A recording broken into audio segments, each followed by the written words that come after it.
சீனா, குறிப்பாக தென் சீனக் கடல் மற்றும் தைவான் ஜலசந்தியில் ஹைப்பர்சோனிக் ஏவுகணைகள் மற்றும் செயற்கை நுண்ணறிவு அடிப்படையிலான அமைப்புகள் உள்ளிட்ட மேம்பட்ட இராணுவ தொழில்நுட்பங்களை உருவாக்கி வருவதாக தகவல்கள் தெரிவிக்கின்றன.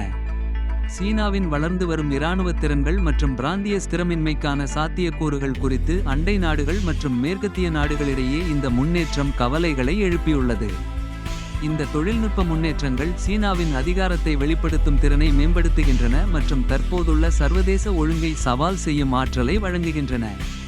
இராணுவ ஆதிக்கத்தை அடைவதில் சீனா அதிக கவனம் செலுத்துவதை இந்த முன்னேற்றம் எடுத்துக்காட்டுகின்றது. இந்த முன்னேற்றங்களில் ஹைப்பர்சோனிக் ஏவுகணை தொழில்நுட்பத்தில் குறிப்பிடத்தக்க முன்னேற்றம் அடங்கும். தென் சீனக் கடல் மற்றும் தைவான் ஜலசந்தியில் சீனாவின் ஆக்கிரமிப்பு உத்திகளை எதிர்கொள்ள முயற்சிக்கும் பிற நாடுகளுக்கு இந்த முன்னேற்றம் சவால்களை முன்வைக்கிறது.